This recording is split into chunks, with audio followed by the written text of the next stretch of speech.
If you happen to be looking for a movie about imagination and coping with death, I have good news for you. We've had at least 3 of them so far in 2024. But this is the only one that matters, damn it. Welcome back, and once again, thank you for trusting me with your full spoiler movie reviews. That thing I do where I watch movies and I tell you all about them. As always, I am unpaid and unsponsored. And spoilers. Spoilers, all the spoilers. If you don't want spoilers, you can go ahead and scroll. I won't be offended. Spoilers. Okay, here we go. Part 1 of my double feature creature picture show today was Harold and the Purple Crayon. Does that sound familiar? It's probably time to take your Prilosec. Because sometime between the late 90s and early 2000s, there was an HBO TV show called Harold and the Purple Crayon about a little boy in feety pajamas that had a purple crayon, and he could draw things and they would come to life. And even before that, there was a book. Candy, I need you to riddle me this because you have a grown-ass man playing Harold and he's supposed to be a little boy in feety pajamas. Listen, it's called growing up. Some people do that, but not me.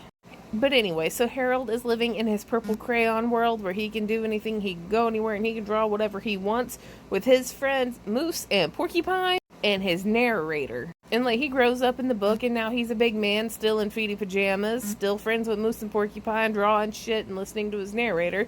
But then one day his narrator goes away. We don't know where the fuck he went. So Harold, Moose, and Porcupine have to go to the real world to find the old man narrator. And along the way, they made friends with this one kid, and his mom is Zooey Deschanel. Which I guess means now that Zooey Deschanel is old enough to play a mom character without being the co-star in a movie. Don't forget to take your Centrum Silver.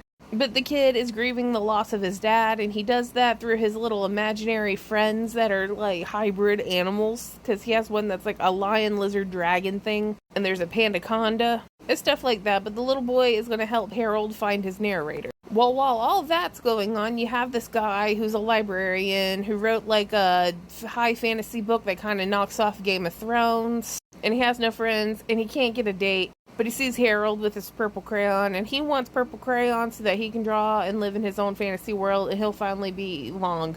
And that finally comes to a head, and then Harold draws him like a door into his own world, and that's where he ends up. So he's happy, but come to find out, the narrator actually died, and that's why Harold doesn't hear him anymore. But the little boy gave Harold a whole new pack of crayons, and so he could go back into his own world, of the purple world, whatever you want to call it, and now it's big and colorful. And he has a door, so he can come in and out of the world. And this all takes place in Rhode Island, so if we want to get really creative here, we could say it's part of the Family Guy multiverse, since Stewie has a multiverse thingamabobber. I'm just being silly at this point, but that's the whole movie. Now, did I like it?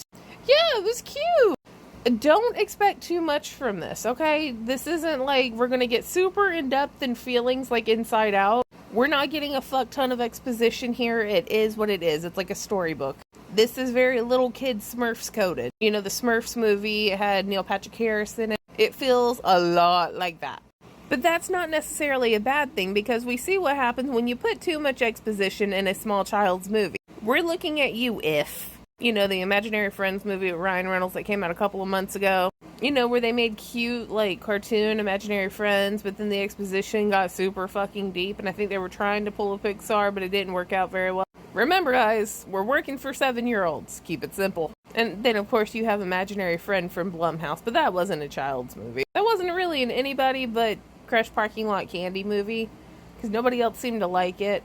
But I admittedly forgive a lot if you give me a coherent-ass ending. But whatever, whoever. So if I were to put this into an exact age bracket, it's after Peppa Pig, but before Minecraft.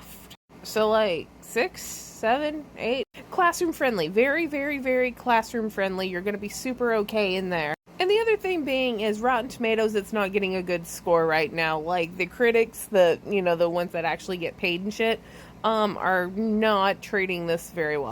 But I don't think this is going to be the last of this. I don't think this is going to be one of those that fades up into obscurity. You're going to have to give it a couple of years, but I think it's going to make this re-emergence like a cult classic. Does that make sense? So yes, I do believe this is going to be destined for a cult classic. It just doesn't have its real time in the sun yet. Give it a little bit. I'm going to give it like an 8 out of 10. I mean, I had a good time. I don't have anything wrong with it, but I also don't have small children. I just have big grown-up brain. 8 out of 10. Okay, bye. Purple rain, purple rain.